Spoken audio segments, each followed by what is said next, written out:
Before we dive in, if you're into real stories of quiet revenge and bold comebacks, the kind that make you pause and say, "Damn, she really did that," hit subscribe.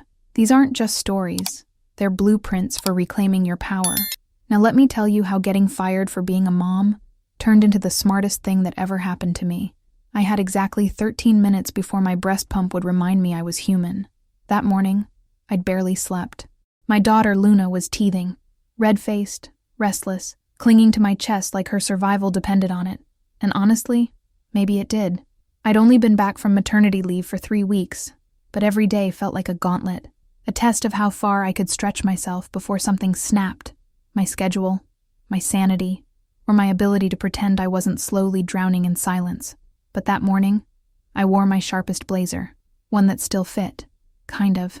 I smoothed it over my abdomen as I walked into the 10th floor glass conference room at Grayson and Holt, trying to ignore how the eyes of the room didn't quite meet mine.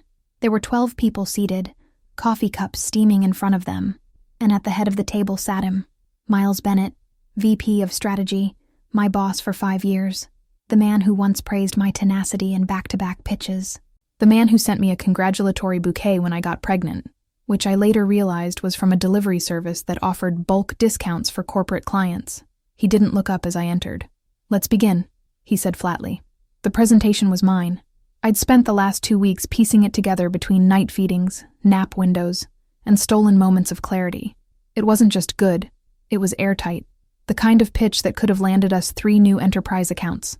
I started confidently, clicking through slides, anchoring each stat with a story, weaving in the kind of context only someone embedded in both the data and the trenches could know.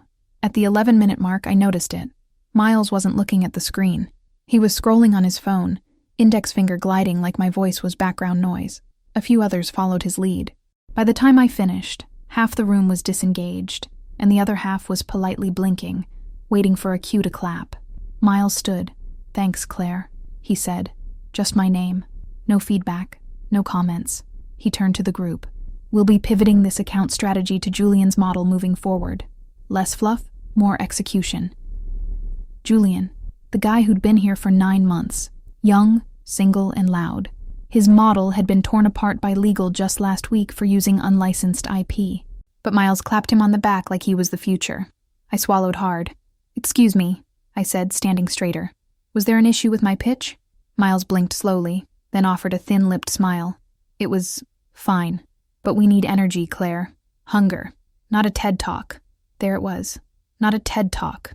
What he really meant was, not from a woman who now timed her creativity between feeding schedules. Not from someone who dared bring her full self, her motherhood, into a space that had no room for it. The room fell quiet. The tension was a sharp buzz under the fluorescent lights. I gathered my laptop. "Understood," I said. My voice didn't shake. Not yet. But it did later, in the privacy of the lactation room, as I sat on a cold plastic chair, listening to the mechanical wheeze of the pump, trying not to cry into my blazer. That night, I opened my inbox. "Performance discussion. Friday 3:10 p.m. The subject line read. I stared at it for a long time. Longer than I should have. I knew what was coming. But what Miles didn't know, what none of them knew, was that while they'd been ignoring me, I'd been building something else. Quietly. Relentlessly. Not for them. For me. And for every woman who'd ever been told that motherhood made her weaker. Slower. Softer. They had no idea I was about to become their biggest competitor. And soon enough, their owner. "Lion, would you like me to continue with Chapter 2? The HR rep was 27, maybe 28, with immaculate curls and a soft, almost apologetic voice. She sat across from me with a leather-bound notebook open and a pen poised as if this were all just a routine discussion. Just another Friday formality. No sharp edges. No blood spilled. "Claire," she said, "we want to approach this conversation with transparency and respect." Respect. That word landed in my lap like a stone. I adjusted my blazer and leaned back, the leather chair creaking beneath me. Across the glass walls of the HR suite, I could see the office floor. People chatting, typing, moving through the day like nothing significant was unfolding just 10 feet away. "Go ahead," I said. She cleared her throat. "After evaluating your performance metrics since your return from leave, leadership has expressed concerns about your ability to meet strategic goals in a high-velocity environment." I didn't flinch. I'd rehearsed this in my head for days. Not the words. Theirs were always wrapped in corporate euphemism, but the silence that would follow them. I was prepared for it. I'd built armor from sleepless nights, from postpartum shame, from moments of holding Luna in one arm while building out a competitive landscape analysis with the other. Can you specify which metrics? I asked. Calm. She blinked, flipped a page. There were concerns about missed meetings, delayed asset delivery, and general disengagement. I leaned forward slightly. You mean the meetings I declined because they were scheduled outside of core hours without prior notice? Or the assets delayed because no one transferred campaign ownership during my leave? Her pen hesitated above the page. I smiled. Do you know what I did during maternity leave? Silence.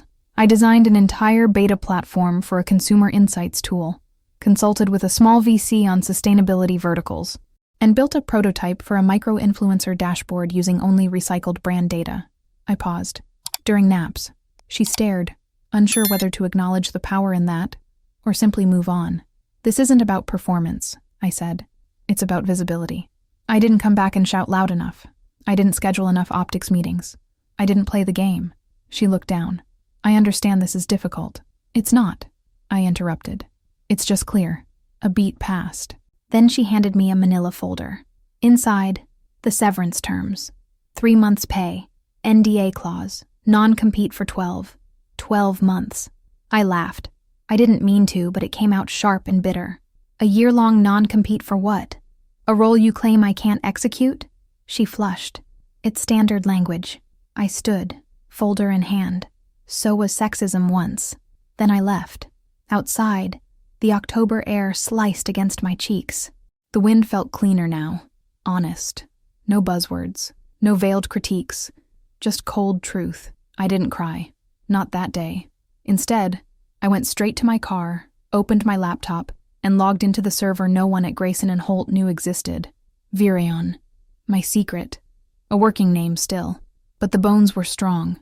A data-first consultancy tailored to ethical consumer brands. Think Bain meets Glossier. If Bain had a soul, and Glossier had the discipline. I'd started it on a dare from an old mentor who told me I'd never scale a concept alone. I didn't just want to scale it. I wanted to weaponize it.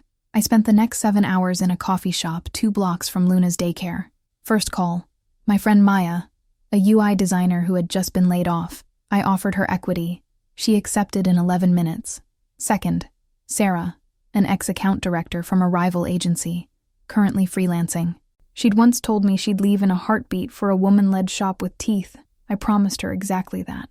Third, my lawyer. I forwarded the non-compete and asked one question. Can I burn this? His reply, we'll drown it first. By Monday, I was running a team of 4. We met in my apartment. Laptops balanced on oat milk-stained counters while Luna napped in the next room. Maya mapped out the UX sprint. Sarah sketched out a go-to-market strategy targeting the very accounts I used to service at Grayson and Holt. Accounts I'd built, nurtured, and lost credit for. I knew how Miles worked. He chased flashy tech but didn't understand loyalty. I did. I also knew he had overpromised Q4 results to secure a bridge round, which meant his investors were watching closely. One misstep, one botched campaign, and the floor beneath him would buckle. So I began with whispers. Anonymous tip-offs to clients, misreported metrics, quiet introductions to alternate agencies. Not me. Never me. Not yet. I wanted him to feel the erosion before he saw the cliff. And in the meantime, I'd be building, not just a business, but a story. One other woman could step into. One my daughter could someday inherit. Because power doesn't always announce itself. Sometimes it grows in the silence of a nursery, between pumps and pitches. Sometimes it wears a blazer with milk stains. And sometimes it walks out of an HR office and builds an empire from the ashes of a condescending smile. 3 weeks after my exit, Miles still hadn't noticed the leak. He wouldn't. Not yet. Not while his attention was divided between quarterly forecasts and performative LinkedIn posts about championing women in tech. I'd seen one the other day.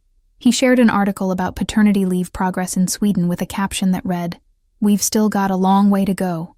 Let's be better allies." The hypocrisy tasted like battery acid. I didn't reply, didn't comment, didn't like. I just bookmarked it, collateral for later. By then, Varian had grown to a 6-person team, still operating out of my apartment and 2 rotating co-working day passes. Sarah had landed us a trial contract with an eco-beauty brand that had once been courted by Grayson and Holt. The founder remembered me, called me the only one in the room who didn't talk like a LinkedIn post. That felt good, but I wanted more than validation. I wanted proof. So I started a new folder on my desktop, proof of pattern. Every email I could legally scrape from my Grayson inbox backups. Every Slack screenshot from women who reached out after hearing about my firing. Every whispered anecdote. Every not surprised, and he did that to me too. Every person who stayed quiet because they didn't want to lose healthcare or risk being blacklisted by an industry that was still, quietly, run by the same circle of men drinking $19 old fashions at hotel bars. One DM hit harder than most. It came from a junior strategist named Danny who'd only been at Grayson for 4 months. Hi, Claire. I hope this isn't weird. I wanted to say I saw what happened, and I'm sorry. I was in the room the day Miles made that TED Talk comment. It wasn't just unfair, it was rehearsed. He'd said the same thing in Slack earlier, as a joke. Said you'd probably come back all soft and slow. My chest tightened as I read it. Then Danny added, "If you're building something, and you need help, I'd like to learn from someone like you." I replied immediately. By the end of that week, we had an intern. Unpaid for now, Danny insisted. But I knew I'd put her on payroll the moment our next contract cleared. Because she got it. She knew how to scrape metadata from client response trackers and spot which vendors were dragging their feet. She taught herself VLOOKUP in a day, and she never asked dumb questions. Only hard ones. On Thursday, she forwarded a group chat screenshot from her former Slack workspace. It was a message from Miles, posted just that morning. "Anyone know what Claire's doing now? I heard she's consulting but not sure how serious it is." Underneath it, a few laughing emojis. Someone wrote, "Momtrepreneur alert." Another, "Wait, is she still nursing? How's she got time for pitch decks?" I didn't respond. I printed it. I slid it into my proof of pattern folder under a new tab, Industry Culture. Then I logged into Viraion's CRM and clicked on our priority target for Q4, Altira, a fast-scaling green logistics startup that Miles had been courting for over a year. I knew the Altira founder personally, Jake Ramirez. We'd met at a sustainability summit in Lisbon back when I was 8 months pregnant. I'd had to sit through a fireside chat on carbon offsets with swollen ankles and zero patience. Jake was one of the few who spoke like a human being, passionate, sharp, and sick of bloated agencies selling vague strategy decks with no teeth. I sent him a short note. "Hey Jake, it's Claire Rivera, formerly of G&H. I've launched something new. Intimate team, aggressive insights, low noise. We're not taking on many Q4 clients, but I thought of you. Want to catch up?" He replied within 2 hours. We met in a small cafe near the Brooklyn waterfront. I wore all black, nothing dramatic, just clean lines, unbranded but intentional. A power outfit disguised as comfort. Jake shook my hand and raised an eyebrow. "So, you're building a ghost agency." I smiled. "We're not ghosts. We're shadows. We move quieter, faster." He sipped his espresso. "You always have lines like that?" "Only when they're true." I laid out the Altira strategy in 10 slides. Not bloated, not buzzwords. Just actionable insight. What competitors were doing wrong, where the gap was, and how we'd build a brand presence that didn't just chase green trends, but rewired consumer expectations. Jake closed the laptop after slide 7. "I'm in." Just like that. We signed a 3-month pilot. Back at home that night, Luna clung to my shirt as we watched a nature documentary together, her little hands sticky with banana. My phone buzzed on the table next to us. A text from Sarah. "Altira is live. Jake's thrilled. They dropped Grayson officially. Miles just posted some vague crap about industry pivots." I looked down at Luna. She giggled as a flamingo flapped across the screen. Unaware of the war, her mother was quietly winning one stolen account at a time. I kissed the top of her head. "Let them pivot," I whispered. "Let them pivot right into my hands." Ad santa mi nidi. If Miles was sweating, he didn't show it online. His social feed still glowed with curated confidence. Photos at rooftop panels, hashtags about founder resilience, recycled quotes from Angela Duckworth and Simon Sinek. The comments beneath each post were full of mutual backpats and sycophants, all nodding like bobbleheads to the illusion of stability. But behind the curtain, I could feel the hairline cracks widening. 3 clients gone in 5 weeks. Altira was just the beginning. We'd also closed Farron. the skincare disruptor Miles used to parade around as his clean beauty proof point. Turns out, Sarah knew their ops lead personally. One email later, and we had their Q1 planning brief in our hands. They didn't even tell Grayson they were leaving. They just stopped replying. Miles sent a blast message to the team. Someone leaked the contents to Danny the same day. Radio silence from Farron. Someone run point. Let's get ahead of this before we lose another case study. Too late. My business was growing. But more than that, my story was growing. I'd posted a brief, emotionally restrained update on LinkedIn. After 6 incredible years in brand strategy, I've launched something new. Rewired, a precision-first insights firm helping value-driven brands scale smarter. We're not looking for hype. We're looking for the right fit. Curious? Let's talk. Simple. Clean. No mention of Miles. No drama. But the DMs poured in. Not just clients. Former colleagues, competitors, women I hadn't spoken to since college. A few of them still trapped in offices where maternity meant invisibility, where time off meant punishment, and where ambition was treated like a flaw if you wore lipstick or carried a diaper bag. And quietly, people started sending me more than congratulations. They sent receipts, Slack exports, meeting notes, salary disparities, a contract template Grayson used to suppress bonuses after performance dips, post-leave, and then gold, a memo from Miles to the executive team from 6 months before I was let go. Buried in the language was a suggestion that extended leaves create operational drag, and that the company reassess the longevity of high-salary staff whose domestic obligations may compromise agility. They never said mother. They didn't have to. So, I printed it, added it to proof of pattern, which was now over 90 pages deep, and then I called my attorney. Not for a lawsuit. Not yet. That would come later, when it could do the most damage. For now, I needed help structuring an acquisition offer. Not a bluff, a buyout. We weren't there yet, but the goal was real, and I had allies.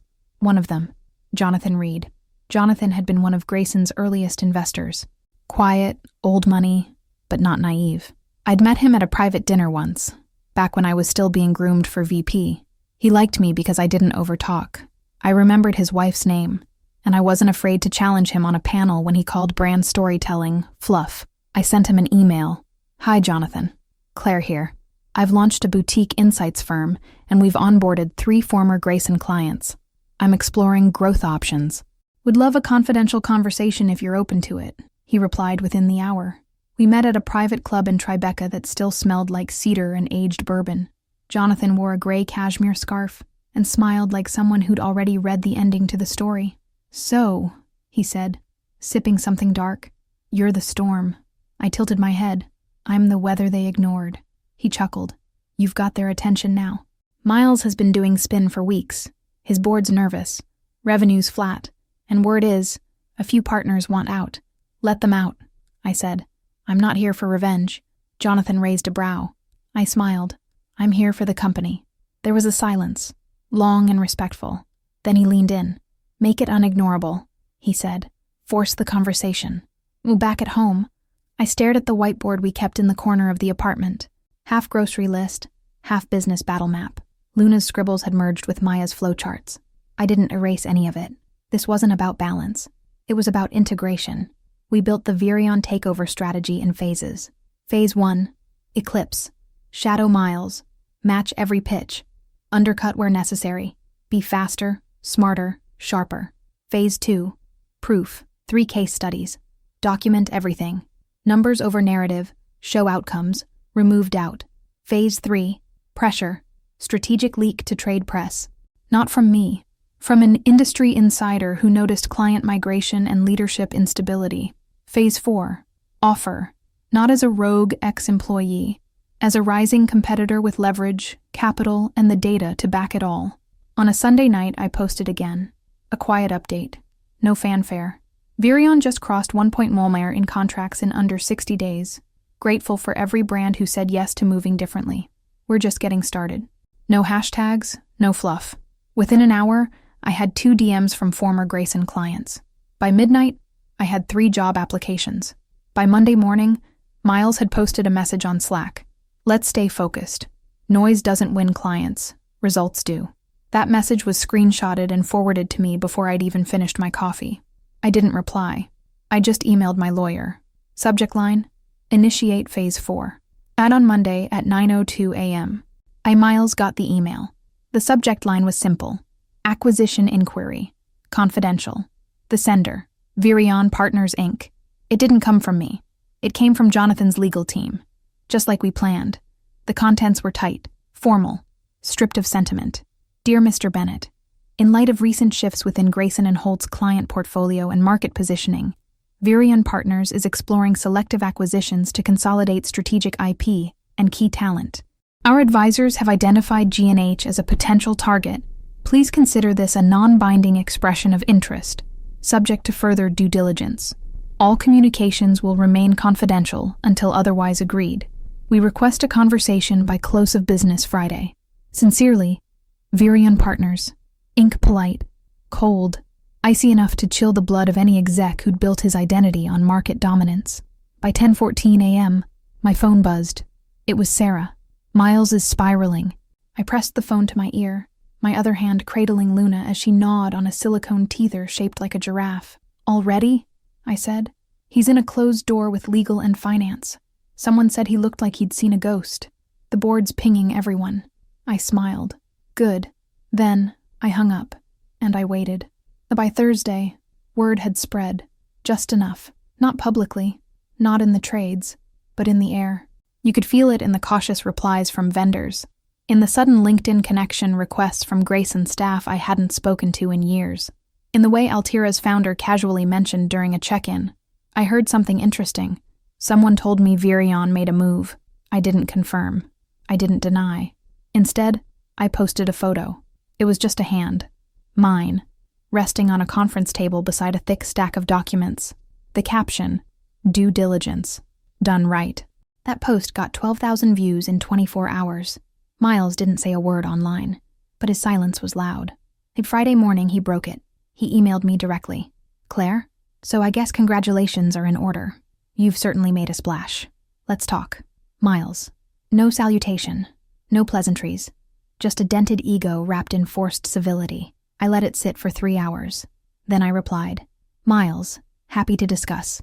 I'll bring legal. You should too. Claire Rivera, founder and CEO, Virion Partners, Inc. The meeting was set for the following Tuesday.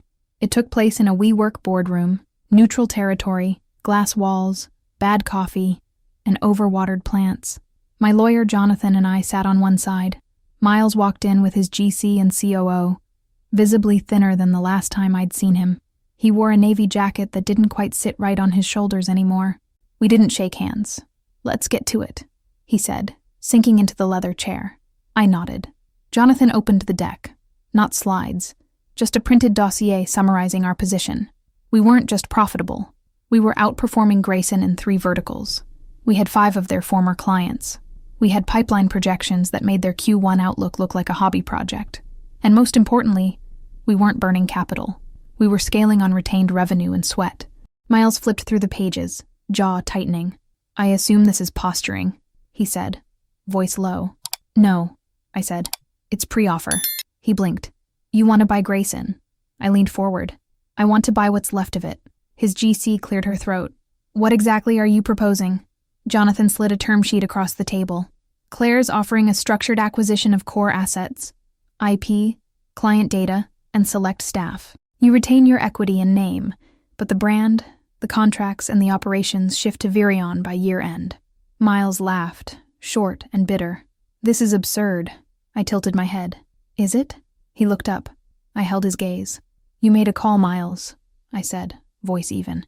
You bet against motherhood. You assumed a woman who gave birth couldn't lead, couldn't execute, couldn't fight. And now, your firm is bleeding clients, your team is unraveling, and your investors are sniffing for the exit. His GC looked uncomfortable. The COO looked resigned. And the worst part? I continued. I didn't have to sabotage you. I just had to survive you. Silence stretched like wire. Then Jonathan added, We're not here to humiliate you. We're here to make a clean handoff. Claire's building something with longevity. You're sitting on legacy. Miles stared at the table for a long time. I'll need time, he said. Take it, I replied. But not too long. Markets move fast, and I'm not in the habit of circling twice. Later that night, I stood in the kitchen holding Luna, watching her eyes flutter closed as the dishwasher hummed. My inbox pinged. It was a message from Danny. "Just overheard Miles say something I thought you'd want to know," he said. "She's not a founder. She's a fluke with a grudge." I smiled. Then I replied, "He's half right. I am a grudge. But I'm also the last offer he's going to get." I didn't expect Miles to respond quickly. Narcissists rarely do. Instead, they circle. They stall. They calculate whether accepting defeat publicly is more dangerous than pretending they're still in control privately. He took 6 days. On the 7th, a reply arrived, routed through his attorney. "Dear Ms. Rivera, after internal deliberation, Grayson and Holt is open to further acquisition conversations. We request a revised offer reflecting selective asset inclusion, excluding brand equity and founding shares. Kindly submit revisions by the end of the week for formal review. Respectfully, Elaine Morse, GC, Grayson and Holt." It was an attempted compromise, a chess move disguised as collaboration. They wanted to sell the skeleton and keep the name. Hold on to the Grayson brand like it still meant something in 2025. I read the letter 3 times. Then I sent back 3 words, brand equity included. At the same time, behind the scenes, our proof of pattern folder was evolving. It had gone from a quiet document to a legal dossier. With every leak Danny forwarded, every Slack thread, every whispered warning shared by current and former employees, the story sharpened. And now, we had something new. A signed witness statement from a former HR lead at Grayson, anonymously submitted, stating that my exit strategy had been approved before my official return from maternity leave. That was the final nail. I didn't need to use it yet, but I would, if they made me. While Miles hesitated, I executed. Virion launched its first official campaign, the Silent Scaling Report, a data-driven exposé on how overlooked founders, women, parents, BIPOC leaders, were outperforming market darlings without traditional agency support. It was content marketing disguised as disruption. We released it with no paid ads, just organic shares, 1 press leak to Fast Company, and a link on my LinkedIn. It exploded. Comments flooded in. One founder wrote, "We've been waiting for someone to say this out loud." Another, "I left my agency after this article, just signed with Virion. Within 72 hours, we signed 2 new clients. By the following Monday, I was invited to speak on a panel called Post-Pandemic Foundership, Building Outside the Boys Club. I almost said no. I wasn't doing this for applause. But then I thought of Luna, of every woman who watched her career shrink behind baby monitors and passive-aggressive Slack pings. I said yes, and I walked on that stage in a black suit and a wireless mic, and I told the room exactly what happened, without naming names, until the final question. A moderator asked, "What would you say to someone who underestimated you?" I smiled into the mic. "I'd say thank you," I replied. Underestimation is the best cover in war. And that clip went viral. Miles didn't comment, but 2 days later, Grayson's second-largest investor pulled out of their Series C extension. We found out before they did. Jonathan called me that night. "You want to wait for them to bleed out," he said. "Or do you want to finish this while you're still at full strength?" I answered without hesitation. "We finish it now." We sent the revised offer at 8:03 a.m. on a Wednesday. All core clients, all contracts.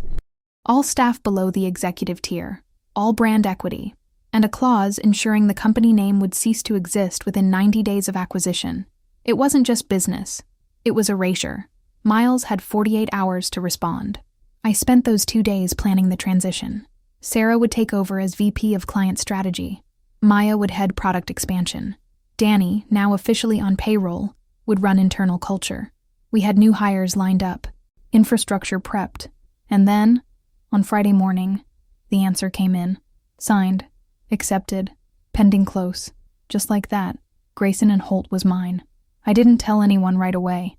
Not even Luna, who was napping on my chest that afternoon while emails buzzed and lawyers drafted the final handoff terms. Instead, I just sat there in the quiet, staring at the last page of the signed agreement. My name at the bottom, next to his, a perfect full circle. The company that once fired me for being a mother now belonged to a mother. I thought I'd cry, but I didn't. I just breathed, deeply, freely, for the first time in months. Then I stood up, kissed my daughter's forehead and whispered, "We take over next week." When the press release went live at 9 a.m. sharp on a Tuesday morning, I kept it simple. No gloating, no dramatic headlines. Just a clean headline posted across PR Newswire, LinkedIn, and Virion's site. Virion acquires Grayson & Holt assets and strategic expansion. The subhead was sharper. Founder Claire Rivera leads transition, retiring legacy brand and integrating key clients, talent, and IP. There were no photos of me shaking hands with Miles, no logos mashed together, no legacy-preserved language, because nothing was being preserved. Grayson & Holt would be dissolved, in name and in practice, within 90 days. Their website would redirect to Virion. Their staff had already received new contracts under my leadership. Those who didn't align, let go, with severance, dignity, and NDAs that made it clear the old guard was over. I didn't issue quotes about bridging the past and future. I didn't mention Miles, but he got the message. Everyone did. By noon, my LinkedIn inbox was drowning. Just read the news. I'm floored and inspired. You're rewriting the playbook. I remember the day they fired you. They underestimated a hurricane. Even some of Grayson's former clients, the ones who had never stood up for me, who sat silent during meetings while Miles spoke over me, were now reaching out. I didn't hold grudges, but I kept receipts. But later that day, I walked into what used to be Grayson & Holt's main office on West 24th Street. It felt smaller now, dimmer. The ceilings hadn't changed, but the energy had. The nameplate on the glass door had already been removed. Inside, boxes were being packed, monitors unplugged, plants abandoned on desks like forgotten hostages. A few remaining employees looked up as I walked in. Some stiffened, others smiled, cautiously. I wasn't wearing black today. I wore soft gray, silk and wool, still sharp but warmer, still a storm, but one that nourished after it cleared. "Hi," I said, voice clear. "I'm Claire. Some of you know me. Some only know the version that was filtered through someone else's narrative. That ends now." I stepped to the front of the main bullpen. I didn't come here to renovate. I came to rebuild. We'll keep what worked, scrap what didn't, and together, we'll turn this place into something that actually reflects the values so many of you told yourselves you believed in. Silence. Then, a single clap. Danny. Then two more. Then the room joined in. I raised my hand. "This isn't applause worthy yet. Give me 90 days, then we'll talk." The next step was visibility. Real visibility. Not just in client decks and industry reports, but in places that would make the next Claire Rivera feel seen before she ever got pushed out. So I accepted 3 panel invites, 1 keynote, 2 podcast interviews, and reluctantly, a cover feature with ink. Magazine titled, "The Woman Who Bought the Company That Fired Her." It wasn't my title, but I didn't fight it. The story had power, not just for me, but for every founder whose ambition had ever been weaponized against them. Every parent told to pick between leadership and love. Every strategist who'd been told their softness was a liability. The photo shoot was quick. 1 look, minimal makeup, my arms crossed but not tight. Luna sat on my lap in one of the shots, holding a pen like she was signing a contract. That one made the print edition. And of course, not everyone celebrated. Anonymous blogs popped up suggesting nepotism, questioning my real qualifications, wondering aloud if I'd just been lucky. Miles stayed silent, but I heard whispers that he was trying to fund a new venture. None of Grayson's former investors were taking his calls. I didn't lift a finger to stop him. I didn't need to. Some legacies bury themselves. Then meanwhile, Virion grew. We launched 3 new verticals: ethical retail, clean tech, and sustainable talent systems, each led by a woman who'd once been told she was too emotional for leadership. Our office doubled, then tripled. I kept my promise. No corporate theater, no toxic bravado, no empty slogans on the walls. Instead, we built a culture memo we called the Operating Truths. There were only 5. 1. Kindness is not weakness. 2. Motherhood is a multiplier. 3. Time is the most expensive thing we spend. 4. Build the table. Don't wait for a seat. 5. You don't have to be loud to be powerful. They hung on the wall behind my desk. Not framed, just pinned. The kind of thing you see every day until it becomes muscle memory.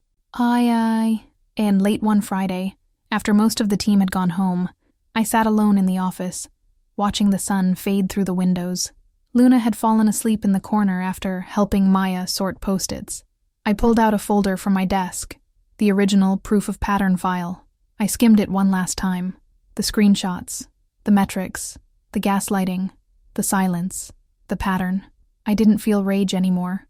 I felt clarity. Then I fed every page into the shredder, one by one. Not because I'd forgiven, but because I didn't need it anymore. The proof was no longer in the file. It was in the fact that I'd lived through it, and won anyway. 2 weeks after the acquisition closed, I received a calendar invite titled Private Lunch Industry Council. I almost declined. I'd never liked those rooms. The ones with leather banquettes, overpriced appetizers, and people who said disruption, like it was a religion instead of a strategy. But this wasn't just any invite. It came from Dr. Lillian Cho, one of the only women I respected in the old system. A behavioral economist turned founder turned investor. She'd built and sold a behavioral data firm before half the tech world learned what an NPS score was. So I accepted. The restaurant was tucked behind a gallery in Soho, all white linen and chilled air. The host led me to the back, where Lillian waited with a glass of green tea and a folder already open beside her. "Congratulations," she said, standing to shake my hand. "You did what most people only threaten to."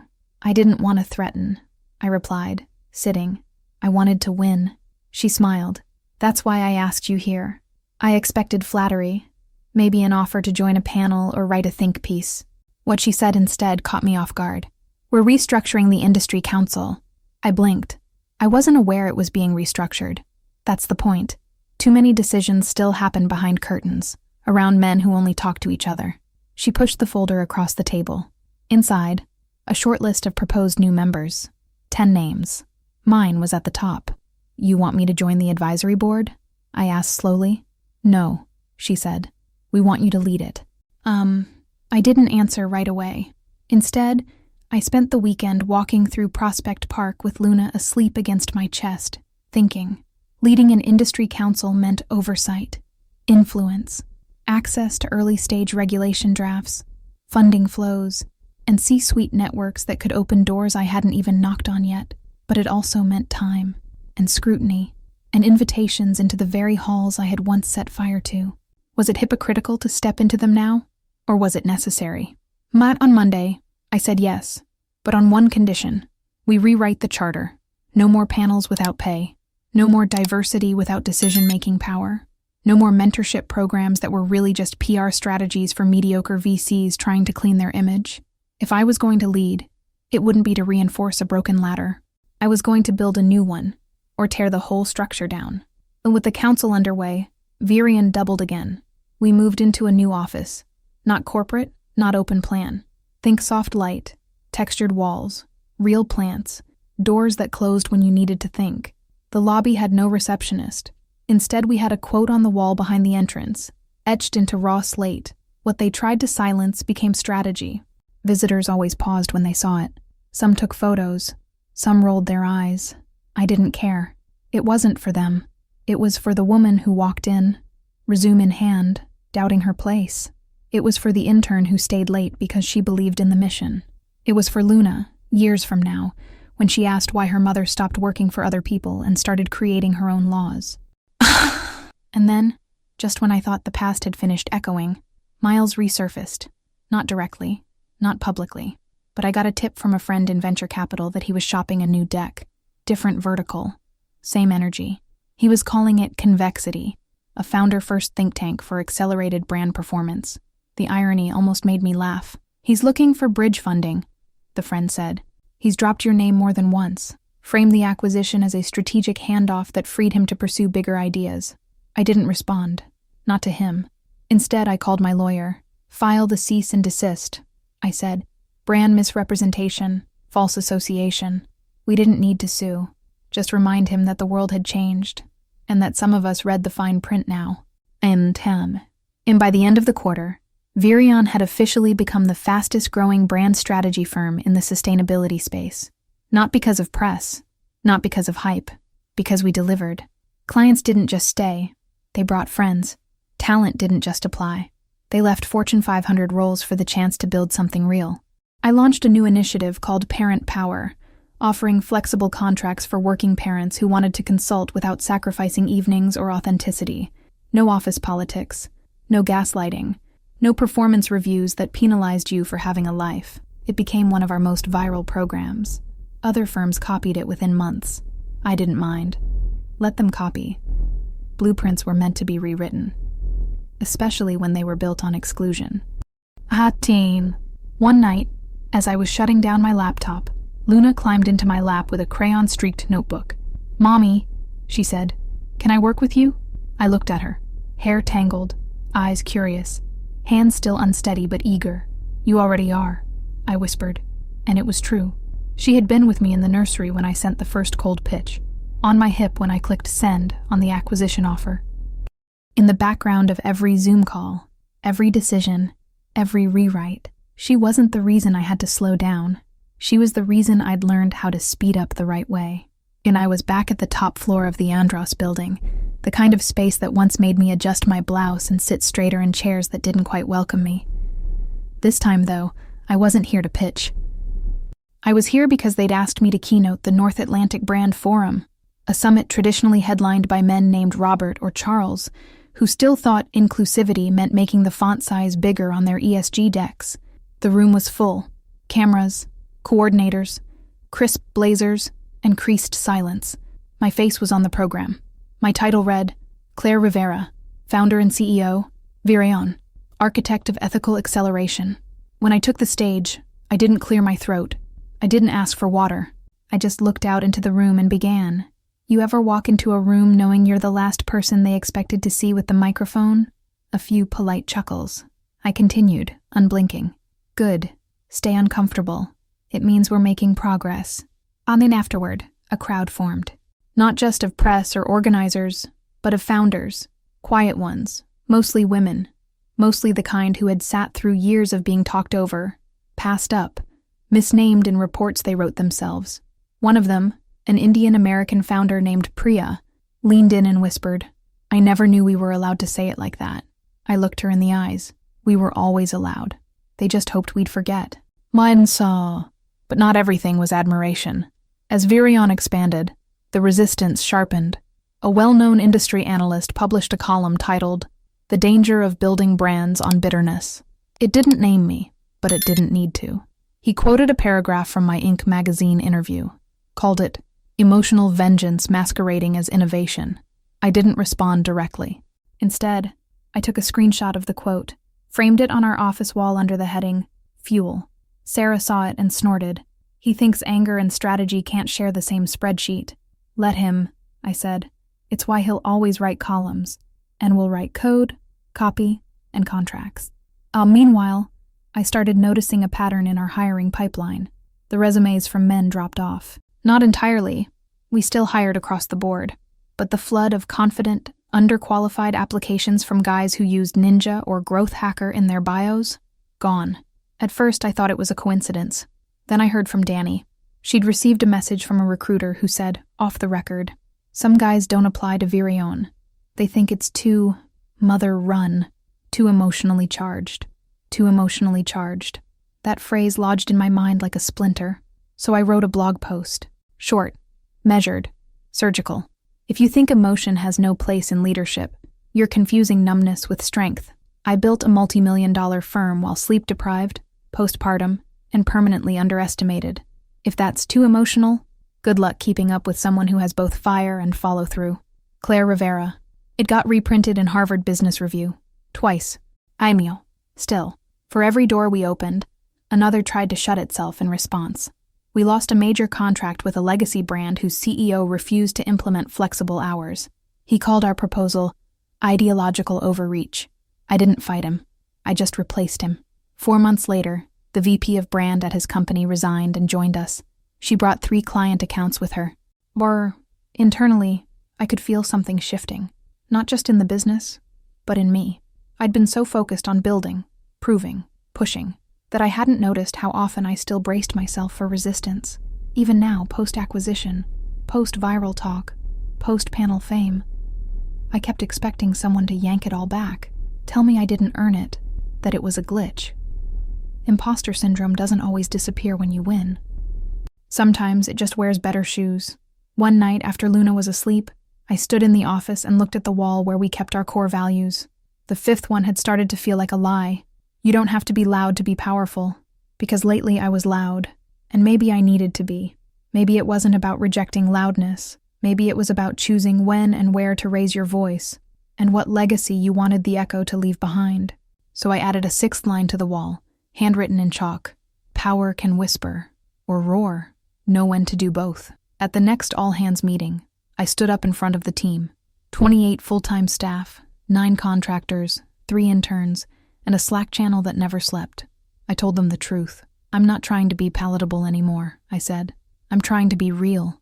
The same system that punished us for being mothers, or daughters, or too ambitious, or too soft, it doesn't get to shape the next one. Pause. We do. And that night, I got a message from a junior copywriter named Jade. Thank you. My mom got fired when she was pregnant with me. She never worked again. She thought ambition was a luxury. Tonight I told her what you said. She cried. She asked if I could bring her to meet you one day. I hope I can. I stared at the screen for a long time. Then I closed my laptop and walked into Luna's room. She was asleep, one leg kicked out of the blanket, her hand curled around a stuffed fox.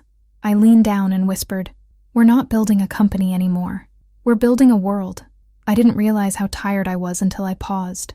Not stopped, just paused. It was a Tuesday morning, and for once, my calendar had a 2-hour gap. No calls, no panels, no fires.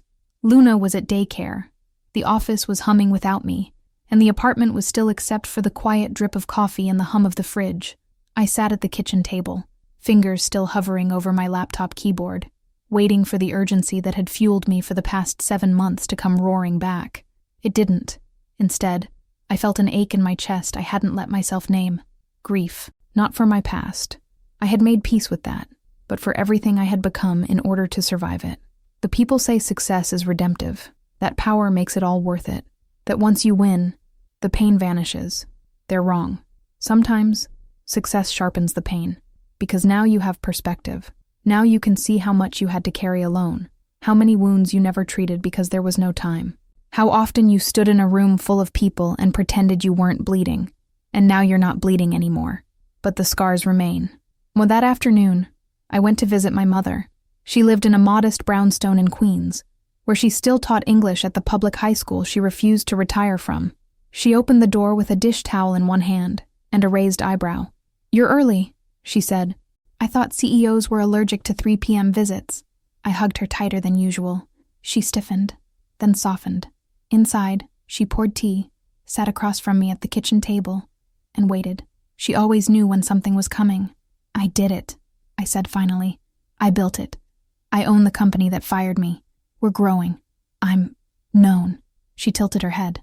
And I don't know who I am without a fight." She didn't blink. "You were never the fight, Mija. You were the architect." That hit harder than I expected, because somewhere along the way, I had confused fire with fuel, anger with identity. "I don't know how to lead without proving something," I whispered. She reached across the table and took my hand. "Then maybe it's time," she said gently, "to stop proving and start building something that outlives the fire."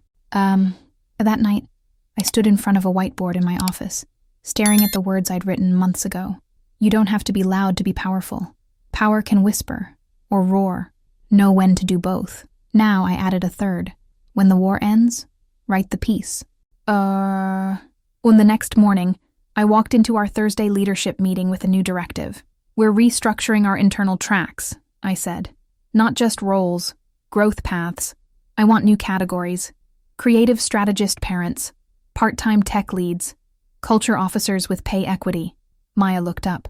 "You're formalizing the revolution." "No," I said. "I'm domesticating it." They laughed, but I wasn't joking. Revolution burns, and then it needs to root itself, or it becomes a flashpoint with no soil. We launched Virion Legacy that quarter, a program for second-chance hires, mothers re-entering the workforce, caregivers, returning citizens, people over 50 who had been told their best years were behind them. We didn't just offer jobs, we offered rebuilding, and the results stunned even me. Our client retention rose. Employee satisfaction spiked. Our next 2 product ideas came from hires who'd once been temp workers dismissed as non-scalable. Of course, not everyone approved. An editorial in the Executive Standard accused Virion of over-indexing on sentimentality. "Rivera may be brilliant," it said, but her model lacks replicability. There's a reason most firms optimize for performance, not compassion. I printed it, framed it, hung it next to our value wall. Above it, I wrote in gold marker, "Let them optimize. We'll humanize." Then came an invitation I didn't expect. The Department of Labor and Innovation wanted to consult on new policy recommendations for equitable workplace practices. A task force was forming. They wanted me to lead it, not advise. Lead.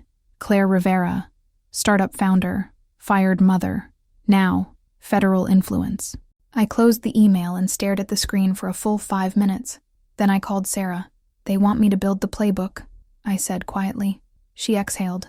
"Claire, you already did. Now they want the manual." The weight returned, but it was different now. Not pressure, not dread, responsibility. I'd lit the fire. I'd led the storm. Now, I had to do something much harder. I had to plant, and protect, and teach others how to fight without losing themselves in the process. Then later that week, I picked Luna up early from daycare. We sat on a park bench, her sticky fingers wrapped around a juice box, her eyes following a group of pigeons with fascination.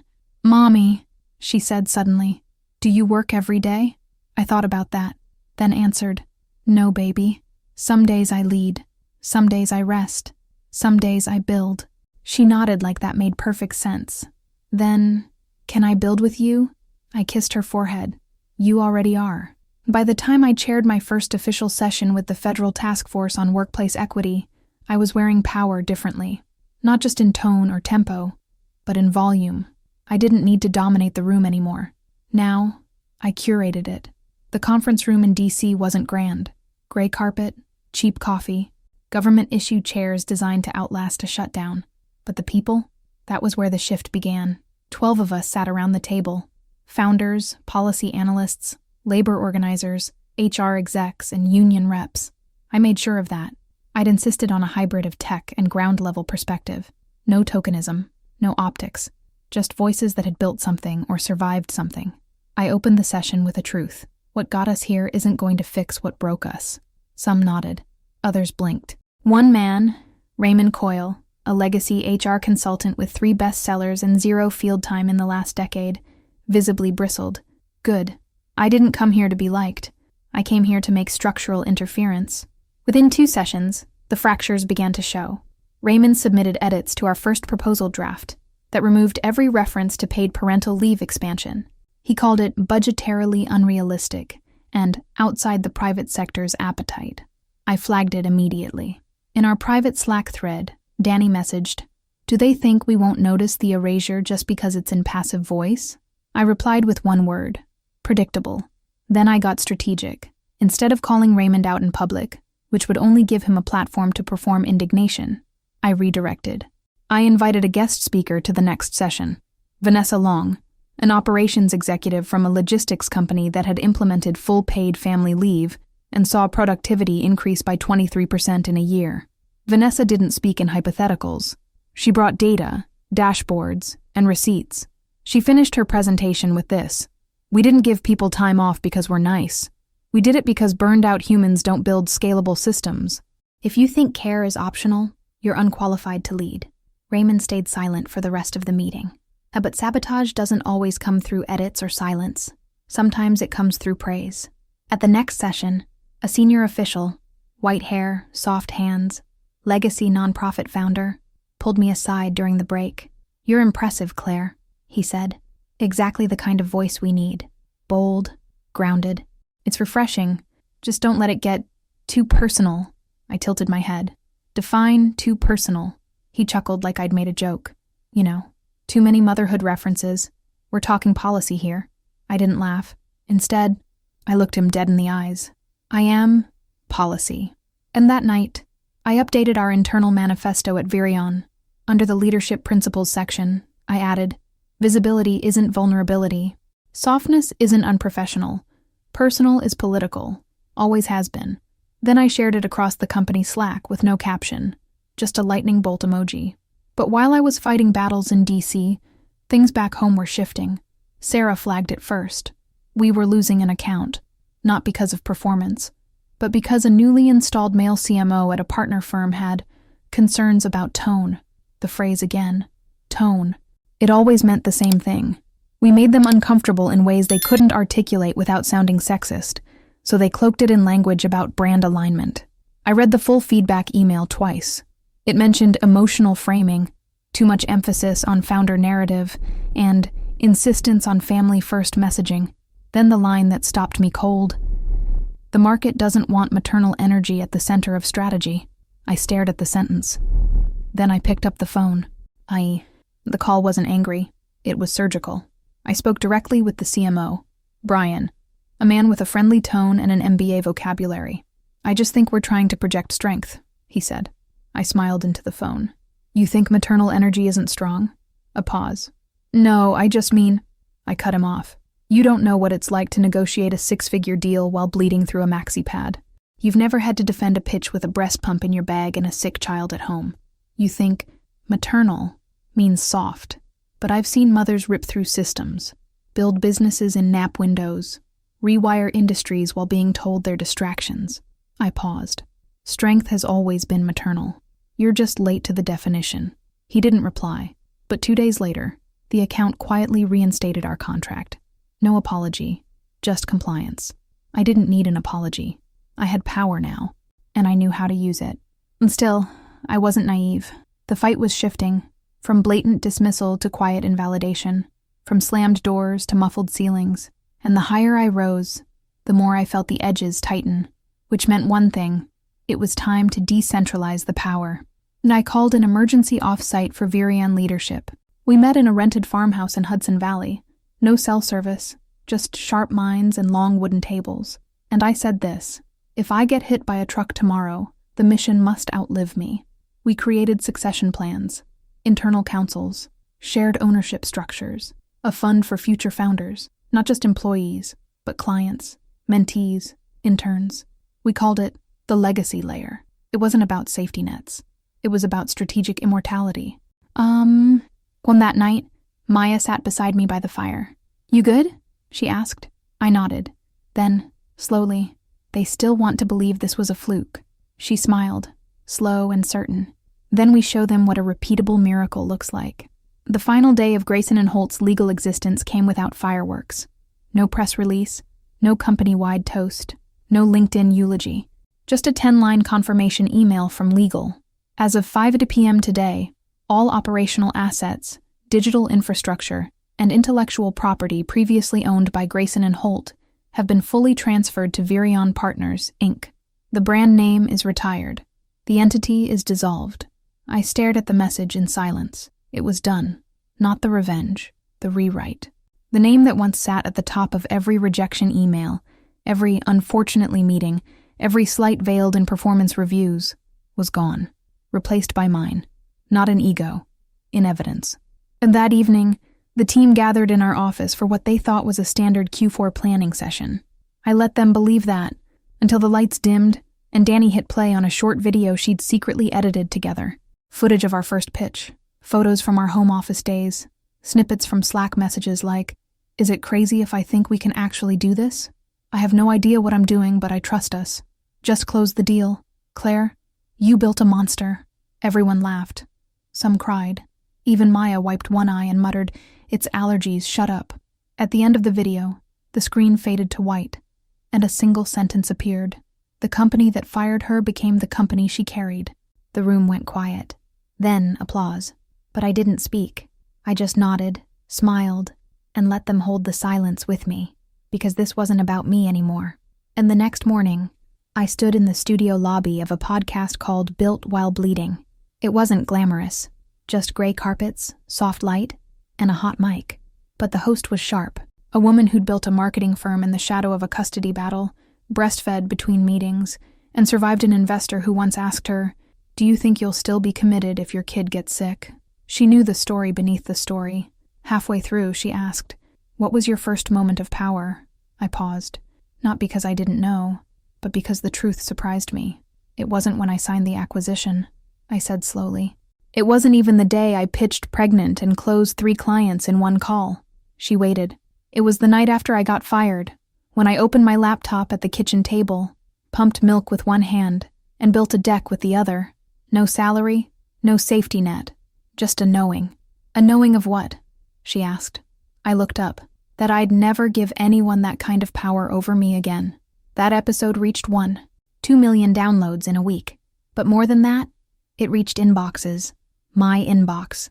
Flooded with notes from women in law, medicine, retail, education. Women who had been passed over, silenced, let go, or pushed out with smiles and best of lucks. One woman wrote, I'm 62. I was laid off 6 years ago after returning from cancer treatment. Today I launched my consulting firm because of your story. Another, my daughter is 11. She watches your interviews with me. She asked if you were the president of moms. I said yes. I cried when I read that one. Not because of the title, but because of the shift. We were no longer asking permission to lead. We were just leading. Virion's next phase launched in spring. A global fellowship for underestimated founders. Fully funded. No equity taken. 10 per year. Childcare included. We called it Reclaim, because that's what we'd done. Not just our jobs, our stories. On the anniversary of my termination, exactly 1 year later, I took Luna to the park. Just the two of us. No calls, no meetings, just juice boxes and popcorn, and a bench with a view of the skyline we'd conquered together. She looked up at me, face sticky with fruit snacks. Are you working today? I smiled. Not today. She paused, thinking. Did you win? I looked out over the city, at the building that used to belong to someone else, at the lives now built inside one I had shaped with scar tissue and second chances, at the emails I didn't need to answer because my team didn't need me to hover, at the silence I had finally earned. And I said, no, baby, I didn't win. I pulled her closer. I changed the game.